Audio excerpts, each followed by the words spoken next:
Hello, everyone, and welcome to this Matchday 3 review. My name is Sam, and I am joined by Callum. Hello, Callum. Sam. How are we? We don't normally do this, do we? No, it's very, very strange being here on a review show. I had to make sure I said a review and not preview. So myself and Callum do the preview for League One near enough on a Wednesday or a Thursday evening.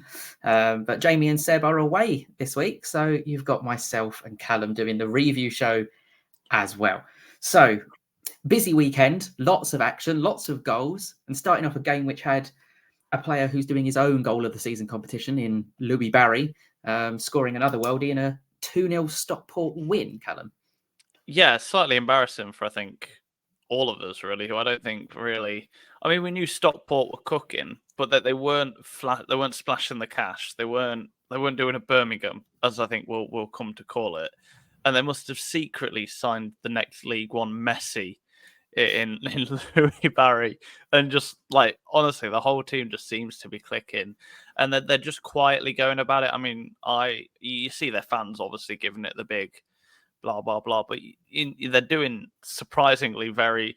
I don't know what to call it, but they're going under the radar a bit, and I'm a big fan of it. Really, I'm not sure about you, but yeah, just really, just I'm impressed with how calm they seem to be, and just how normal it already seems to be that they're winning back to back to back.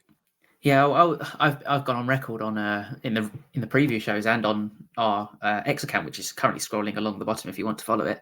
That I really like Stockport's transfer business. If they keep everybody fit, then obviously in our prediction show I put them 12th, but that was based on the current injuries they had. And then they went and signed Norwood last week, who has got, I think it's 4 promotions from the Championship to the Premier League. I think got one with Fulham, a couple with Sheffield United. He played, I think, 27 Premier League games last season, and he's rocked up in League One, is now technically one of the best players in the league, and completely run the midfield against Bristol Rovers. So we had a question about where do we think they'll actually finish if they keep everyone fit. Well, 3 wins from 3. They haven't conceded. And something I believe in quite a lot more as you go through the season is something called expected points, which is based on your expecting goals and conceded, and they produce an expected points total. The top 3, and Stockport would still be top regardless. They would have 7 points rather than 9, but they would still be top of the league. Them, Huddersfield, and another one who are currently the only 3 where they should be. And I really like that they've got a really good blend of youth and experience. And Carl Wootton looks like he's going to be signing a new contract, which is more good news for Stockport. Their other striker, Michael Mellon, they bought on loan from Burnley. There was rumours after I think it was the last pre-season game or the first game of the season, that he did his ACL. He's now back with Stockport, and it's not as bad as first feared, the injury. So everything just seems to be coming up good for Stockport. It'd be interesting to see how they react when they lose 2 or 3 in a game, in a couple in a row, because your bubble sort of bursts, and it's like, oh, it's a bit of a reality check. But the way they're going about their business, they're dominating games, and they just look like they can't really be stopped. They look organised, they're physical, but they've also got that pace and creativity and flair of someone like Louis Barry, who's come on loan again for a second spell. And I do have a little trivia question for you. Corey Adai is the first Stockport County keeper to keep 3 clean sheets in his first 3 games for the club, for the first time for Stockport since 2007. Can you name who the goalkeeper was in 2007? They still play now, but I don't believe they have a club. He's about 34 now. Welsh international goalkeeper. Couldn't even have a go. Couldn't even have a guess. No. It's Wayne Hennessy, who I kind of forgot existed other than his time at Wolves. God, yeah, he's still about. Didn't he? I swear he was in some mad controversy, wasn't he, a couple of years ago? Yeah, he was. So let's move swiftly. We'll quickly swift past Wayne Hennessy with the Odyssey. And speaking of a team who, in Bristol Rovers, who are struggling to score goals. In terms of expected goals, they are obviously massive underachieving, which I think they believe they've scored the 1 goal, but they seem to be creating chances. So I saw some of their fans criticising the way that they're criticising Promise Omachair But I've always said he's never going to get you 15, 20 goals a season. He's a really good partner for someone like a Chris Martin, but it seems they're looking for that poach of a forward to get on the end of the crosses they're putting in the box. And they do have one, but he's just come back from injury in Raul Saturiu. So they've just got to find them right combinations. I have no doubt that they'll come good. They do concede a lot of chances, but I think it's just they've signed a lot of new players. They are a relatively young squad. I think it's just finding it's a bit like a lot of teams that have had big overhauls, such as Burton. They just need to find the right combinations. And I have no doubt they'll probably finish in mid-table where they probably deserve to be honest. Yeah. I was about to say that the one game I'm not looking forward to is Rotherham United against Bristol Rovers, because both of those sides have only had 3 goals involved in both of their games. Of course, they've already played each other, haven't they? And that was, have a guess what the score was. Can you remember? What? Was it 0-0? It was 0-0, yeah. So I remember that game because Big Steve decided to go on another rant. Oh, which we'll get onto later. So yeah, you don't want to come up against Bristol Rovers or Rotherham United if you want goals at the minute. Both of them seem to be not conceding many, but not scoring many. Of course, those were the first 2 goals that Bristol Rovers conceded this season. So maybe their defence isn't that bad. Maybe they're just not doing anything. Are they just, it's like that table football, but you put all of your people in a line on the goal and no one scores, but you can't also score a goal yourself. So yeah, you can't imagine Bristol Rovers will go down, but you can't imagine they'll go up. Obviously, their fans will probably disagree, and we know what fans are like, but yeah, fairly average season. What I will say is we predicted these teams to finish both 13th and 14th. Okay. As a collective whole, we predicted Stockport to finish 13th, and Bristol Rovers to finish 14th. Which currently Bristol Rovers are 14th, so if they could stay there, that might at least be 1 win for us. But Stockport County, I'd say top 6. If they keep this going, I genuinely think top 6 is achievable. I don't think they'll get automatics. At some point, it does catch up to you, especially as a newly promoted, but top 6 as a newly promoted side is definitely nothing to be ashamed of, especially when everyone was predicting you to finish in the bottom half a couple of weeks ago. Yeah, I agree. I really like their transfer business, and we've still got, 4 days left of the window now. So who's to say? I would have said they're a striker short. With Mellon's injury not being as bad as first feared, I don't actually think they probably need anything. Some of their fans were after another right back just in case, but you've got Mingy who can play there, and Fevrier, if must be, can also play at right back. So a good summer all around for Stockport County.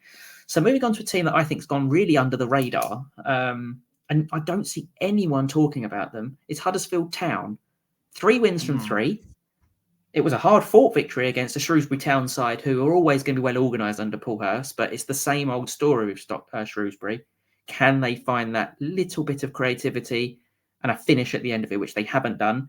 Your pick in the preview, Callum, of Callum Marshall's paid off for the Fantasy EFL, getting his, I think it was his 2nd goal for Huddersfield Town. Yeah. And a 1-0 victory for Huddersfield in the end. Yeah, a game that I don't even play in fantasy football, but I've smashed that prediction.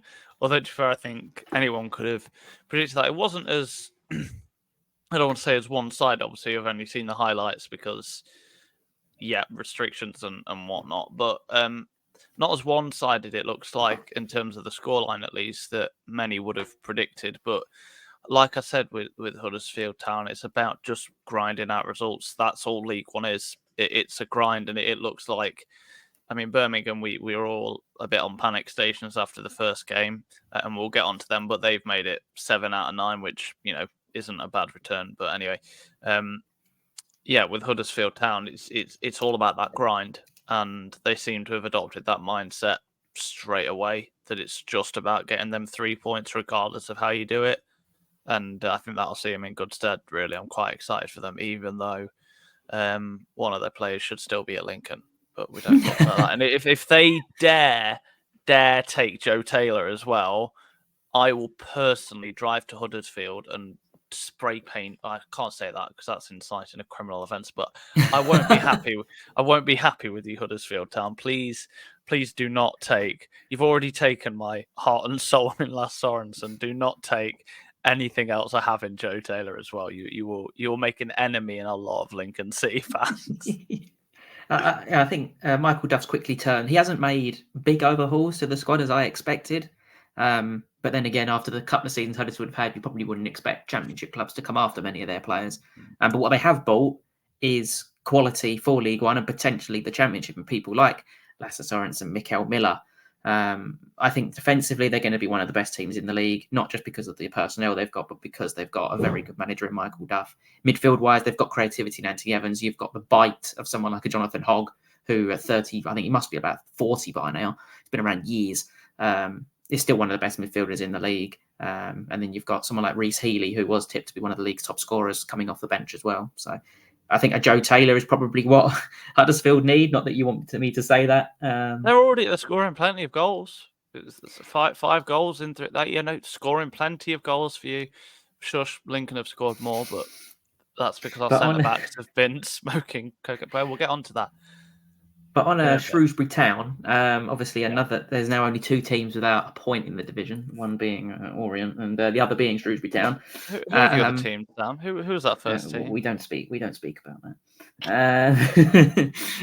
The one standout player who I've got to say for Shrewsbury, who looks like a decent purchase, is Taylor Perry, a midfielder who looks really good in his 1v1 duels, as well as a midfielder that be able to carry the ball up the pitch. So if it's not all negative, I suppose, for Shrewsbury. Obviously, they play Orient next week as well. So one team is going to probably be left with 0 points at the end of next week. But if anything good is to come out of this Shrewsbury season, you've got to get the best out of Perry, and you've got to get the best out of Tom Bloxham as well. They've got Carl Winchester just sitting in front of the back four, who I think is a decent League One midfielder. But for Shrewsbury, it's just about keeping their main 11 fit and just hoping that the building blocks fall into place. And they probably need a striker. I think that's the same story for most teams who always fight relegation. They just need that goal scorer who's going to get you 15 goals to keep you up. But I don't know where that's really going to come from. They're going to have to hope that a Premier League club lets one of their strikers go on loan and he just turns out to be a revelation, to be honest. I mean, you worry at this point is when do these players start playing for themselves? I mean, if you're in a team, it's not like Leyton Orient where they've played tough games. I mean, obviously, Huddersfield is a tough game, and I'm not saying it's already like immediate emergency action plans for Shrewsbury. But when do these players start playing for themselves, or like effectively when do they start falling apart? I think for the loanees, it's going to probably be when you get to match day, just after Christmas, and they're still bottom. You're probably looking to your parent club, going, "Come on, I'm better than this. Bring me back. Yeah, get me to a club where I can." Because it reflects better on them. No one wants to have a relegation on the CV, do they? So, No. I think they've got some decent players. It's not to say that it's all doom and gloom at Shrewsbury. They took one of the best teams in the division and gave it a bloody good go, especially in the last 10 minutes. They created some decent chances. But it's just the lack of quality, I think. And having someone like John Marquis up front on his own, I don't think he's the type of striker to get you 20 goals. He presses relatively well from the front, but he needs players in and around him, I think, to flourish. Yeah. So moving on to probably the two of the biggest teams in the division, Charlton Athletic beating Bolton Wanderers 2-0. It was individual errors that actually cost Bolton in the end. Ricardo Santos deciding that he just wanted to pass the ball to the Charlton Athletic midfield when playing out from the back, which wasn't overly smart, and then made no real effort to try and get across to block the shot. There's a really good video on Twitter from the Jimmy Seed stand right behind it. It's the strike from Doherty, or Doherty, however you say that name. I'm going to go with Doherty because there's a C in it. Really, really good strike. I think the concerning thing for Bolton from this is now it's 2 games without a goal, and with all the attacking quality Bolton have, that's not really good enough, is it? I mean, yeah, in a way, but then you also look at like where we expect these two teams to be, and I try and put this in perspective of what would we be reacting to if this game was at Christmas? and we'd be like, "Oh, this is a league title 6-pointer. That's what we're expecting this to be." I mean, of course, Bolton haven't had the start they would have wanted to. Obviously, 4 points, less than 50% return on their points, in 13th at the minute with just the 4 points. But like, it's not panic stations. Like, again, I wonder what manager's going to get sacked at this point, like this week. It feels like everyone's already immediately reacting to things that don't really matter. And if you're Bolton, well, obviously your aim is to get promoted. You're not going to be too overly worried. I don't personally think, if you're going to your title rivals and losing 2-0. Like, obviously, we'd be like, put it in the Premier League context, for example, if Arsenal and Man City were playing and Arsenal won 2-0 against Man City at home, Man City fans ain't going to be panicking. So I don't get the reaction on social media from Bolton fans who are panicking. Again, obviously they've watched the game a bit more than we will have done through highlights and whatnot. But again, I really don't see why you're panicking. Give it until 10 games in, and then if you're still 13th, valid, start complaining. But I can't even use my form guide yet. So, we're not even 5 games in. Don't get, like, when you can't even see the form table, that is not enough time to start panicking and sacking managers and being angry at your manager and whatnot. So, no, I do agree. I think Bolton had more expected goals in this game. They had double the amount of shots. So it's not like they're not dominating games in terms of match momentum. They pretty much, according to that, dominated the game. It seemed to be played a lot in the middle of the park. I think what you said is, I've seen a lot of Bolton fans turn on Ian Evatt. There seems to be quite a split between the fan base at the moment in terms of about Evatt and the way Bolton play as well. Evatt, fair play to him, took responsibility for the way and the goals that were conceded, because that's the way he wants his Bolton teams to play. I think Bolton have made a lot of decent signings this summer, so there has been quite a lot of change. But I think there's a thing about Ian Evatt actually owns a percentage of Bolton as well. So theoretically, he'd be sacking himself if he was to get sacked.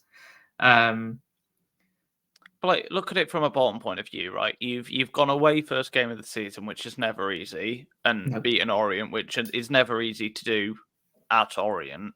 You've drawn 0-0. The only slightly disappointing result is 0-0 against Wrexham at home. Obviously, first home game, you'd want to be up for it, but I almost feel like there's almost this aura around Wrexham where teams aren't, no one's going to admit to being scared to play in Wrexham, but obviously with Hollywood and everything, that'll play into your mind. So that's the mental game and whatnot. And obviously losing 2-0 to your title rivals isn't great, but I wouldn't say they've, like, 4 points is what I'd say is the least they should have come out with this game. And you shouldn't say they've had a great start to the season. Like, they're not obviously doing as well as Charlton, Huddersfield or Stockport, but they've not lost any games they should have won, and they've not won any games they should have lost, in my eyes. So I really wouldn't panic. Charlton, on the other hand, I mean, great. I mean, we always thought that this was a division too low for Nathan Jones, and sometimes, like we're seeing with, I don't want to say like we're seeing with Gary Monk, because the jury, I feel like, is still out on whether he's a good manager at all. But, this is a manager who's managed, albeit briefly, in the Premier League in Nathan Jones. He's a great manager, a championship level manager. And we all thought whether, I know it sounds difficult, but whether the fact that it's a lower level of football, that can often catch out managers. Like, I doubt you wonder whether Sir Alex Ferguson's tactics would have ever won him a League One title, effectively, because of the quality of players he plays with and whatnot. But but Nathan, on a Charlton side, really looking forward to them. I think they'll definitely be in the playoffs now. Obviously, those once you get into the flow of it, like Charlton, Huddersfield, and Stockport have done, it's very hard to get out of it. So, yeah, top 6 definitely. Probably the perfect manager for a club like Charlton as well, isn't he? With his passion and stuff like that, gets the fans going. He's pretty active on the touchline, shall we say, as well, Nathan Jones. And they played three games. Another no goals conceded from Charlton. If you're going off expected, if you're going off expected points, which I will probably later on in the season, but expected points at the moment has them 15th with 4 points based on expected goals and expected goals conceded. Read of that into what you will. So we're going to have a quick ad break now, and then we'll get into the second half of the show where we've got Wycombe, Orient, and Lincoln City, as well as Blackpool versus Cambridge.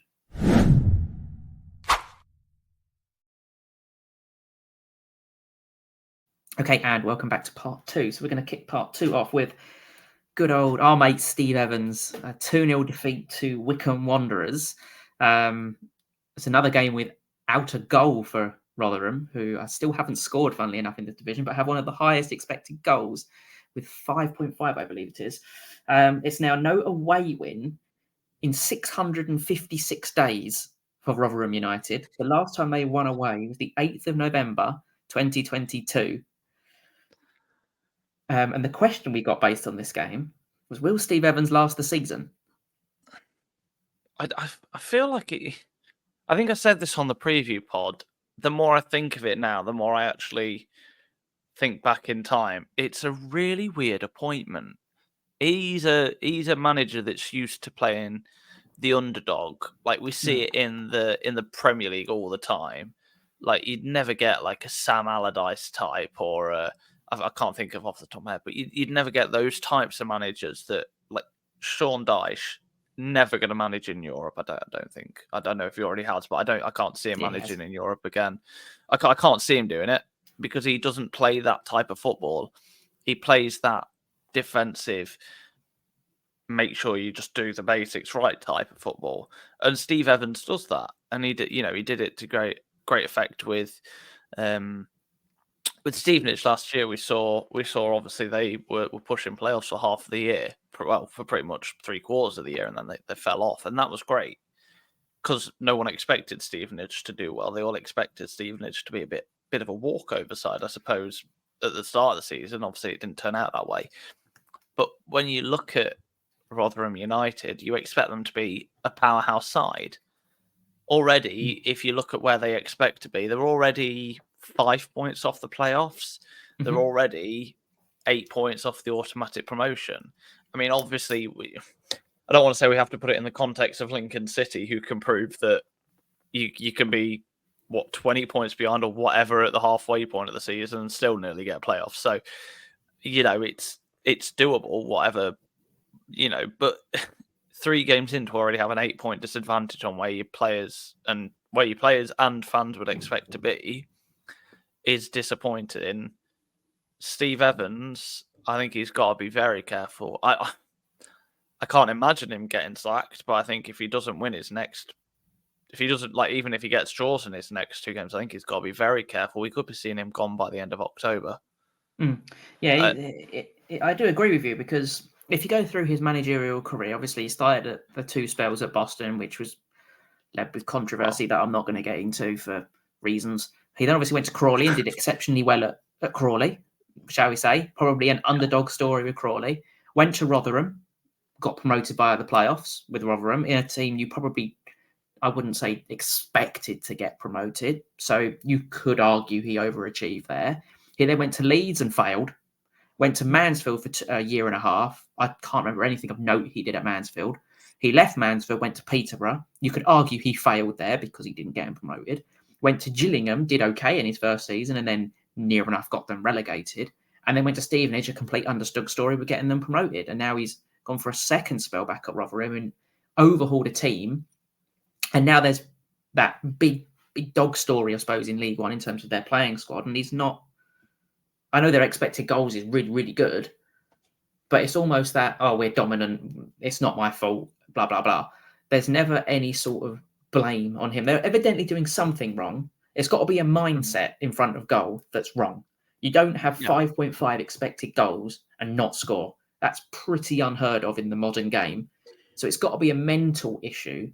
And obviously we mentioned in our preview pod the other day that there was some murmurings of discontent with the playing squad. Some of the fans have already, on social media, if you use the hashtag for Rotherham, there's conflict with Steve Evans already in terms of some like him, some don't, some want to give him time, and some are like, well, his football's crap, we're not getting results. He bought all these players that he wanted, It's like we should be getting the results now. And they've got League One winners in their squad at the end of the day. They've got a proven goal scorer in Johnson Clark-Harris. You've got Joe Rafferty. You've got Sean Raggett, who have won promotions.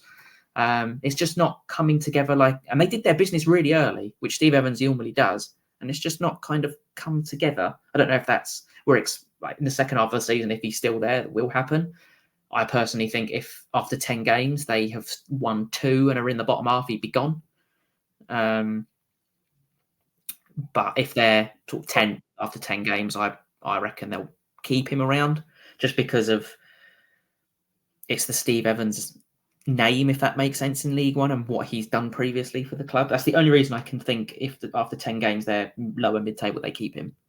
Of course, sorry, earlier I meant no offence to Sean Dyche, who of course managed was it Burnley into the Europa League. So no offence to Sean, but I think my point, remains that you don't expect Steve. He never takes the game to his opponents. I don't think is what I was trying to say.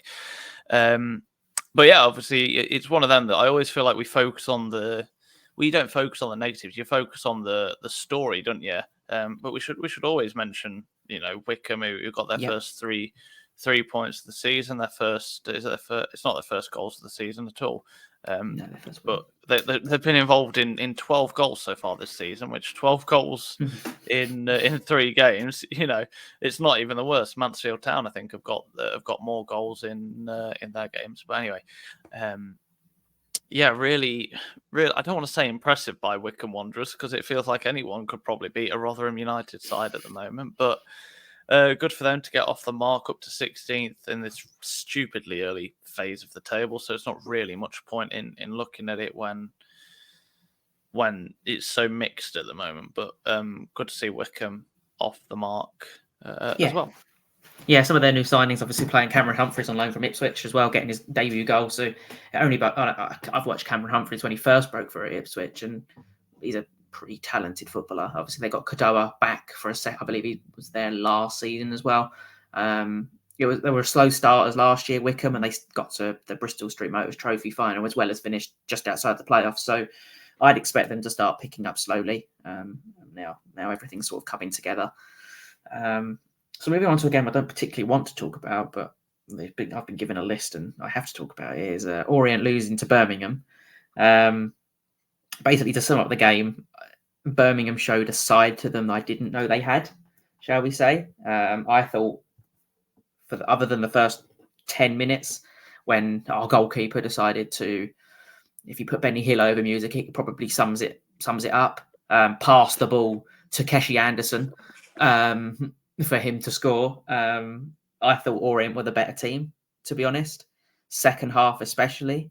And we saw a side of Birmingham that they had to show that they could dig in. And you can play this pretty football like Chris Davis does. They play rotations are really good and they're really fluid. They pass out from the back, which did cause their own downfall with their goal. But they didn't let their heads drop. And defensively, especially second half, pretty solid. Every ball that came into the box, they cleared. And in the game, sometimes you've got to dig. That's how you win titles, isn't it? You dig deep. You defend your 6-yard box well. And that is what Birmingham did. So it's a side that, like I said, didn't think they had. The big concern was the post-match, shall we say, of Richie Wellens. I don't have a problem with him questioning the money we've spent. Don't have a problem with that because I would expect... I know it's difficult because it's based on the revenue you make through your ticket sales and our stadium is small. But we've got an extremely ambitious manager, which is brilliant. We've got a very talented manager. And I actually think we've got a very talented squad. He's got to change, and like he said, he's got to change this mindset of everyone at the club, including supporters. And I will admit that I was very sceptical of our first 3 games. We've been in all 3. We should have had 2 points, but we don't.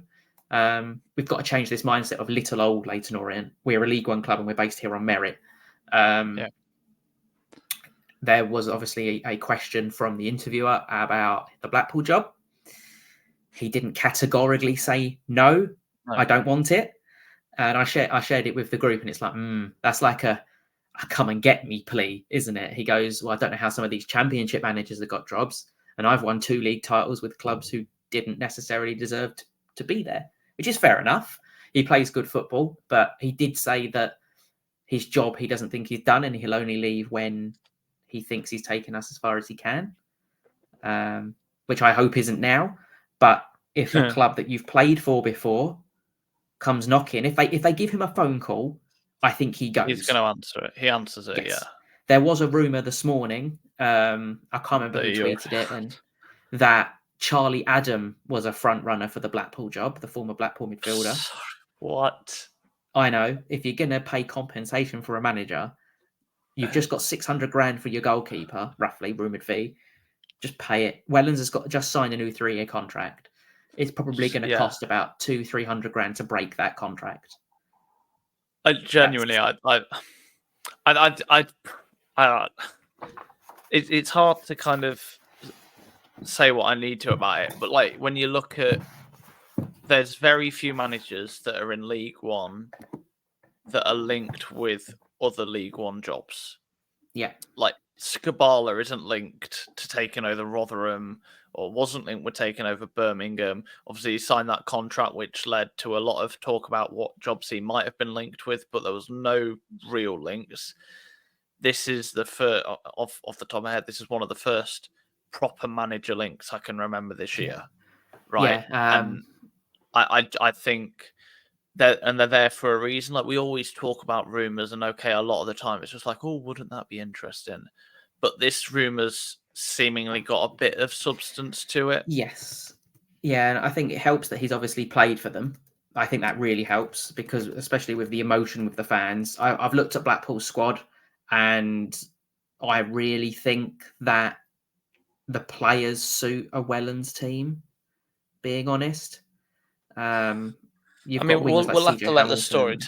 We'll have to let the story tell out, and obviously we'll probably talk about it on the preview pod. But it might genuinely be the case of, maybe, I know Wellens has built the squad, but could you see another manager getting more out of that squad, just purely from an Orient point of view? You don't think there's another manager that would? I think he, especially last season, he got the maximum out of them with the amount of injuries, and I firmly believe, not this year. If he stayed next year, which I can't see happening, to be honest, I reckon this will be his last full season with us. Because if Bolton don't go up, and I said this last year, if Bolton don't go up, Bolton come and get Wellens. That's my opinion. And that's the job I think Wellens really wants. He wants Bolton. He's a Mancunian. He's a Mancunian, and that Bolton job is a massive, massive football club. That's what I think he really wants. But if you're going off the current odds as of quarter to eight on a Sunday evening, Brian Barry Murphy is currently top. Mm-hmm. Charlie Adam is second. Pete Wild is third, and I can't see that happening. And then Richie Wellens is fourth. Somehow Mickey Mellon has come into sixth place. Don't really know how that's happened. And Brian Love has fell down to about eighth place. Whether you believe them odds, get rid of that Charlie Adam one. That is, if they appoint Charlie Adam, Blackpool are getting relegated. I'm sorry. And I think another thing, last thing I'll say on this before we move on to Blackpool, is Wellens said he nearly got the Blackpool job in the past as well. Okay. So would he go back to somewhere where he didn't get it? Yeah. Interesting. Yeah, make of that what you will. Hopefully he stays. He did make a statement about wanting experience in our squad, which is fair. We've only really got Darren Pratley, who's about 98 now. So I think that's fair. So enough about that. Moving on to the club he could join is Blackpool. 4-1 up against Cambridge United. Capitulated and drew 4-4 with a team in Cambridge, which I wouldn't be unfair in saying have looked pretty poor in the 2 games they've played, but a real show of character for them. I was following this game quite closely as it unfolded because of me working during all these games. I'm only able to follow the Lincoln score, but I was following the notifications for this Cambridge game come in, and it's just like, okay, 4-2, Lincoln are at 4-1 right now. Let's hope this isn't a precursor. And then it got to 4-3, and you just like, I was talking to someone else at work. You're just like, you beg this doesn't happen to Lincoln, and then it got to 4-4, and you're like, Jesus Christ. So it kind of made us, I think it kind of, well, we'll talk about Lincoln in a minute, but it kind of put all Lincoln fans on notice, saying, keep it up, this could happen. But no, it's slightly surprising by Cambridge. I don't know how much there is to analyze from this game. You get games like this where sometimes just nothing actually tactically matters. It all goes a bit insane a lot of the time, and like almost tactics go out the window a lot of the time. And I think that was one of them. It was almost like as soon as it got to 4-2 and then 4-3, you knew the script was written. It was just purely a matter of time of waiting for that fourth notification coming through. So yeah, I think that kind of comes up Richard Keogh's playing career as well, doesn't it? He was really, really good for a spell of a game. I think that playoff final when Derby played QPR, he's really good for a spell of a game, as Blackpool were. And then just makes a mistake. He makes a mistake, and that's that. I think Cambridge United will be trying to learn to defend corners next week, with James Husband managing to score 2, considering he scored 2 in 180, I think it was 180 games for Blackpool prior to that. So he's doubled his tally in one match day. I think they'll be learning to defend set pieces, but a real show of character from Cambridge, to be honest. Something that can only bode well for the rest of the season, because they are going to have games where they're going to be having to dig deep, because I think it wouldn't be unfair to say they're not one of the best teams in the division. And they're out of the relegation zone. Yes. They're out of the relegation. Both getting their first points of the season. I think the positive for Blackpool to come out of it is Dominic Ballard getting his first goal for the club. I was quite excited when he joined Blackpool. To be honest, a different type of nippy striker, really good in front of goal, composed, makes good runs off the shoulder. I think it's the exact type of striker they needed to partner someone like an Ashley Fletcher or a Jordan Rhodes. And then there was also a really nice finish from Cole Joseph in there as well. So yeah, I think a pretty entertaining game. If you're looking at that from a neutral, you're thinking my money's been well spent, to be honest. 100%, yeah. 8 goals for 90 minutes of football is not a bad return on your Saturday afternoon, is it? No. So moving on to a game I'm going to let you take the reins on. We had a statement in from, I believe it was Cornell. I don't actually know because there was no name on it, regarding Tom Bayliss and Deriqua being 2 standout players he picked out from the Lincoln City victory over Mansfield Town. I'll let you take the reins with this one, as you being. I thought it was, it was interesting that they singled out Bayliss and Deriqua, was it? Because I mean, obviously all of Lincoln performed well. I think I saw several comments on social saying, there wasn't a person who had a bad game. I suppose when you score 4 goals and only concede 1, not many players have a bad game. I just think we're starting to see that re-emergence of Lincoln of the end of last season. It took a bit of time to find it, and obviously conceding a goal would have frustrated and did frustrate Michael Scapala a lot. It was quite a lengthy post-match interview. I think 8 minutes long it was in the end. So there was a lot to talk about, almost press conference style. So, but no, the shock was what Adam Jackson was doing a lot of the time. I mean, he scored 2 and missed a golden opportunity to have a hat trick. I was watching the highlights back, and he's like, he genuinely should have scored a hat trick. So you talk about Cambridge doing work on headers. Mansfield should also do some work on set pieces. And the big thing tactically for Lincoln was that we've kind of switched to this long ball approach.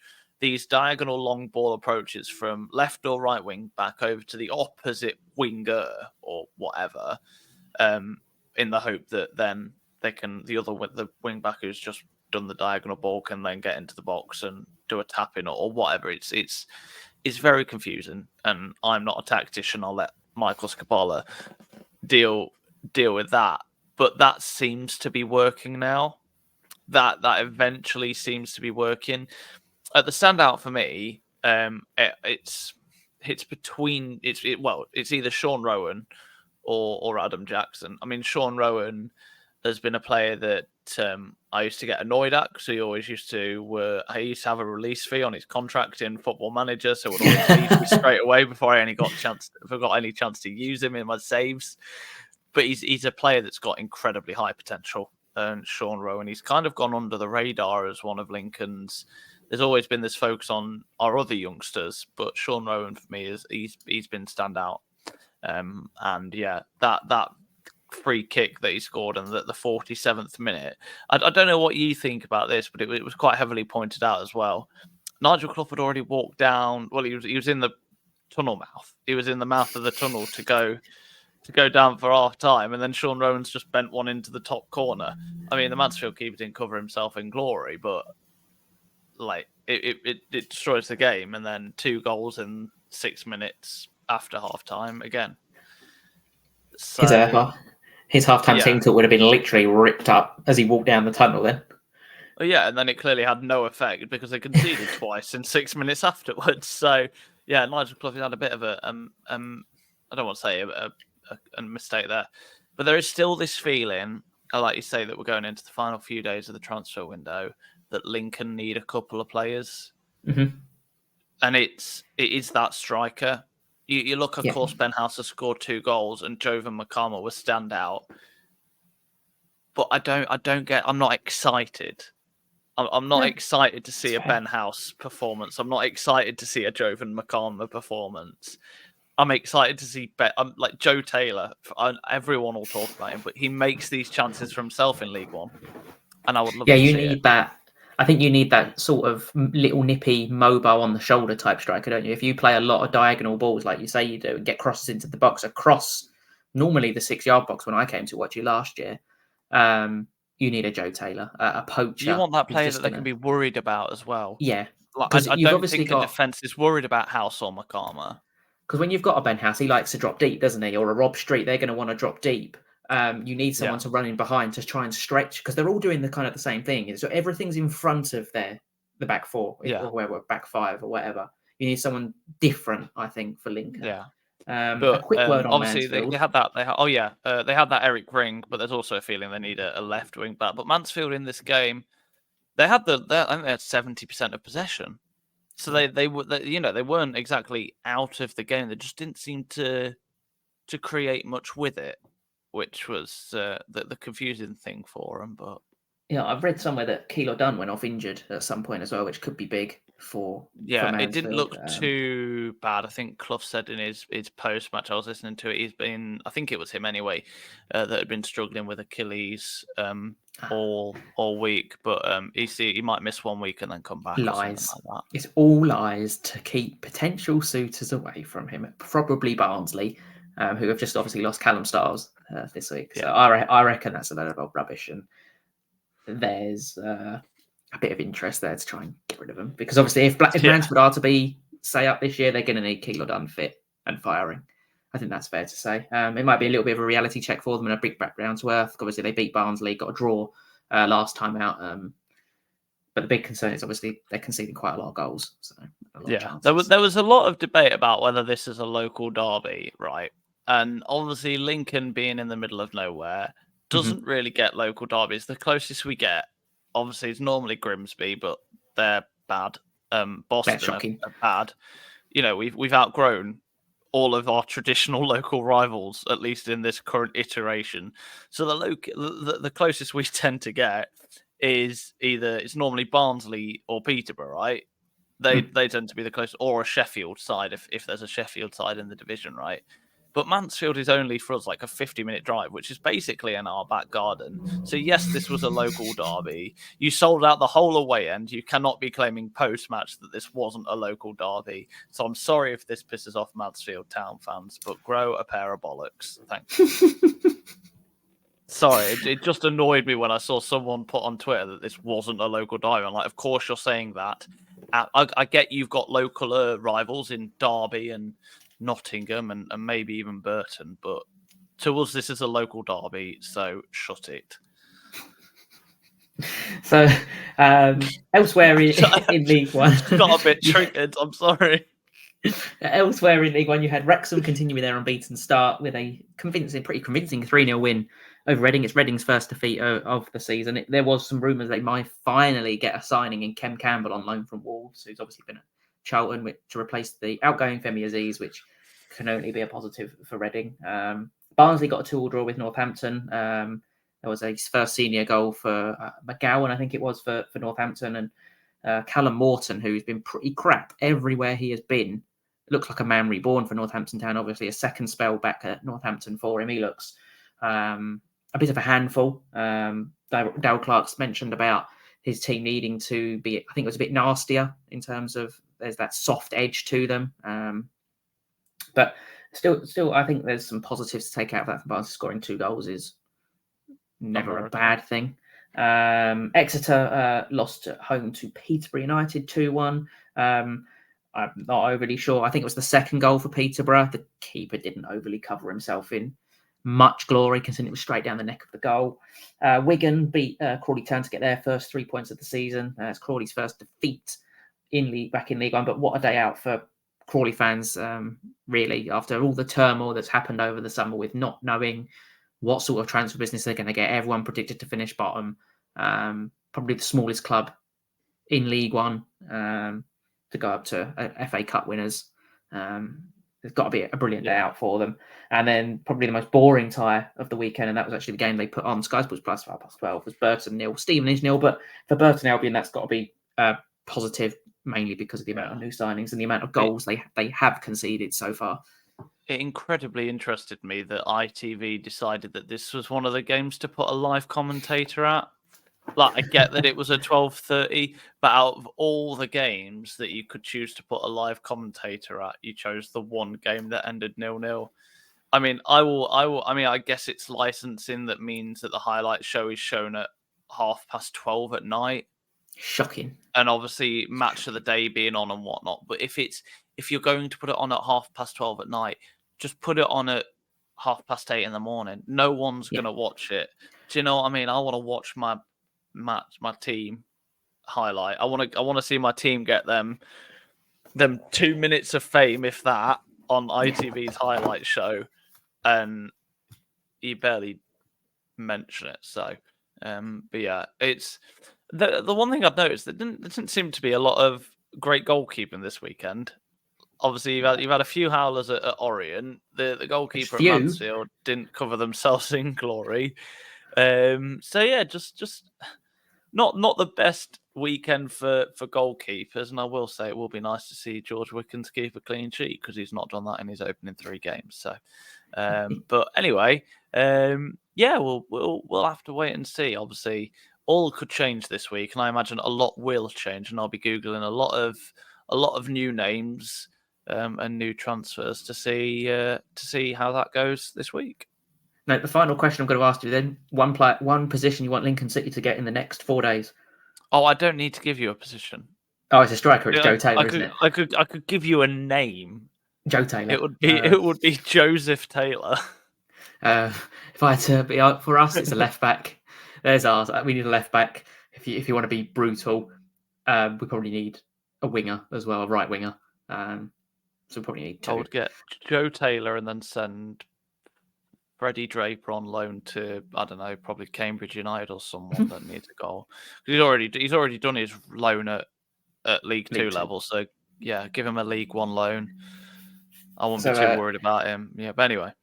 I'm very much looking forward to my Carabao Cup London derby on Tuesday, Callum. Don't know about you. Obviously, getting knocked out to a League Two side. Shush. Not my club. So I'm very much looking forward to our London derby on Tuesday. Hopefully, a bit of positivity. I look forward to having a manager. I look forward to having a manager for the next podcast.